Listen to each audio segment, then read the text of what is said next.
अस्सलाम वालेकुम pre 9th class, क्या हाल है। उम्मीद है आप सब अपने अपने घरों में ठीक होंगे और वो बच्चे से दिल लगाकर स्टडी कर रहे होंगे। तो बच्चे, आज इस्लामियात का हम लेसन नंबर 3 इल्म की फ़र्ज़ियत और फजीलत वो पढ़ेंगे कि इल्म जो है वो कब फ़र्ज़ हुआ और इसकी क्या फजीलत है। जैसे कि आपको मालूम होगा कि हुज़ूर पाक सल्लल्लाहु अलैहि वसल्लम पर जो पहली वही नाजिल हुई थी वो इल्म के बारे में ही थी। उससे जो है वो हम इनकी फ़र्ज़ियत का अंदाज़ा लगा सकते हैं कि ये कितना जो है वो अहम और ज़रूरी है, और इसीलिए हुज़ूर पाक सल्लल्लाहु अलैहि वसल्लम ने इल्म हासिल करना जो है वो हर मुसलमान और मर्द और औरत पर फ़र्ज़ करार दिया है। तो आज जो है वो हम इसके सवाल जवाब करेंगे। तो सबसे पहला हमारा सवाल है, इल्म की फ़र्ज़ियत बयान करें कि इल्म जो है वो कब फ़र्ज़ हुआ। तो इसका जवाब है, इल्म के मायने है जानना और आगाह होना। अल्लाह ताला ने अपने बंदों पर जो एहसानात किए हैं इनमें से एक अहम एहसान इल्म है जो उसने अपने बंदों को अता किया है। कि अल्लाह ताला के बेशुमार एहसानात हैं, लेकिन इसमें से एक अहम एहसान क्या है? इल्म जो उसने अपने बंदों को दिया। इल्म की फ़र्ज़ियत का अंदाज़ा हमें इस बात से होता है कि नबी अकरम सल्लल्लाहु अलैहि वसल्लम पर जो पहली वही नाजिल हुई वो इल्म के बारे में है। मैं आपको पहले ही बता चुकी हूँ कि हुज़ूर पाक सल्लल्लाहु अलैहि वसल्लम पर जो पहली वही नाजिल हुई वो किस बारे में थी? इल्म की फ़र्ज़ियत के बारे में।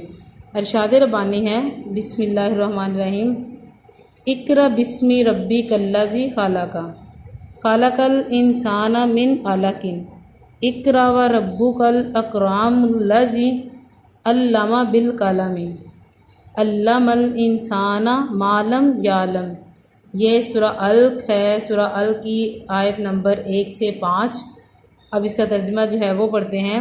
अपने परवरदिगार का नाम लेकर पढ़िए जिसने पैदा किया, जिसने इंसान को खून की फुटकी से बनाया। पढ़िए, और आपका परवरदिगार बड़ा करीम है जिसने कल्म के ज़रिए इल्म सिखाया और इंसान को वो बातें सिखाई जिसका इसको इल्म ना था। तो ये बच्चे इसका तर्जुमा है। उसके बाद हुज़ूर पाक सल्लल्लाहु अलैहि वसल्लम का इरशाद है, तालबुल इल्मी फ़रीदतुन अला कुल्ली मुस्लिमिन।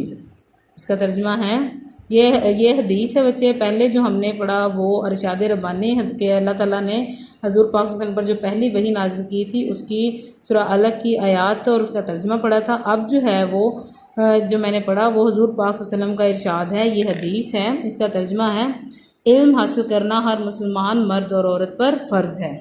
अब देखें, जो हमने अरशाद रब्बानी पढ़ा, अल्लाह ताला का फ़रमान पढ़ा और साथ में एक हदीस पढ़ी, इससे क्या साबित होता है कि इल्म हासिल करना जो है वो हर मुसलमान मर्द और औरत पर फ़र्ज़ है।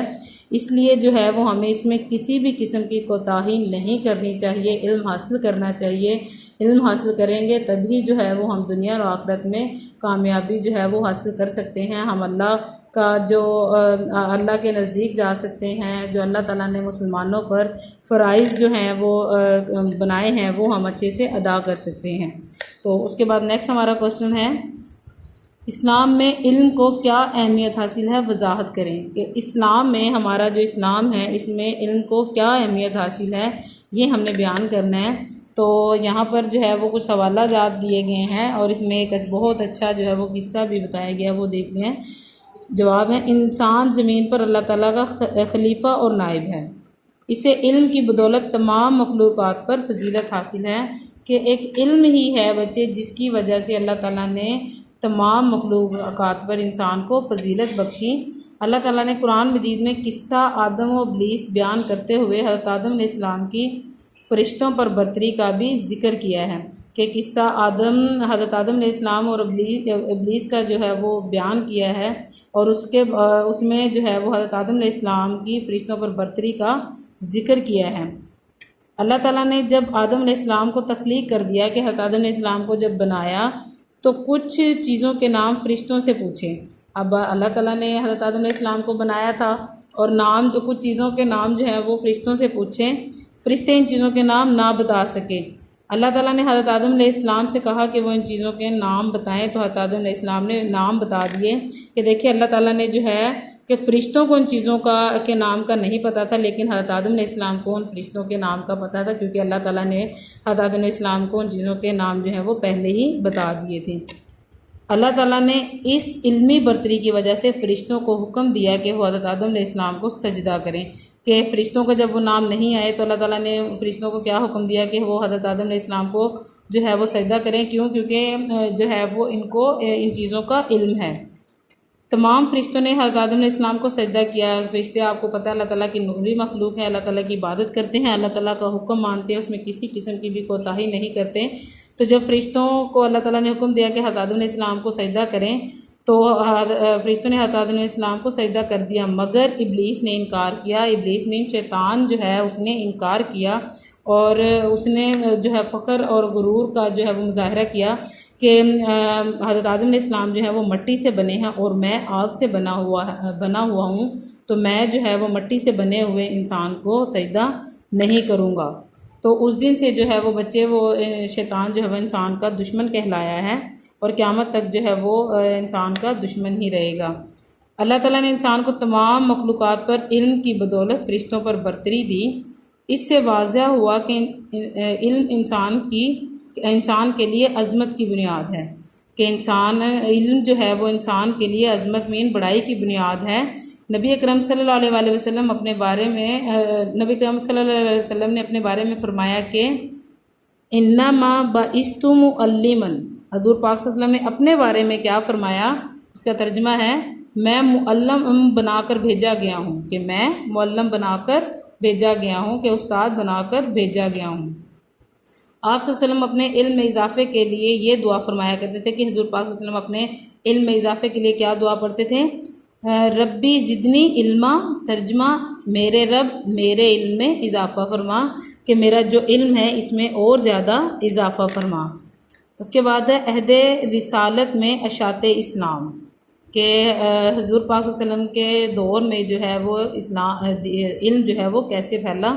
नबी अकरम सल्लल्लाहु अलैहि वसल्लम को इल्म से बहुत ज़्यादा लगाव था। इल्म के अशात के सिलसिले में नबी अकरम सल्लल्लाहु अलैहि वसल्लम की कोशिशों का अंदाज़ा इस बात से लगाया जा सकता है कि ग़ज़वा बदर के कैदियों में से जिन लोगों के पास फ़िदिये की रकम नहीं थी उन्हें इस शर्त पर रिहा किया गया कि वो 10-10 मुसलमान बच्चों को लिखना पढ़ना सिखा दें।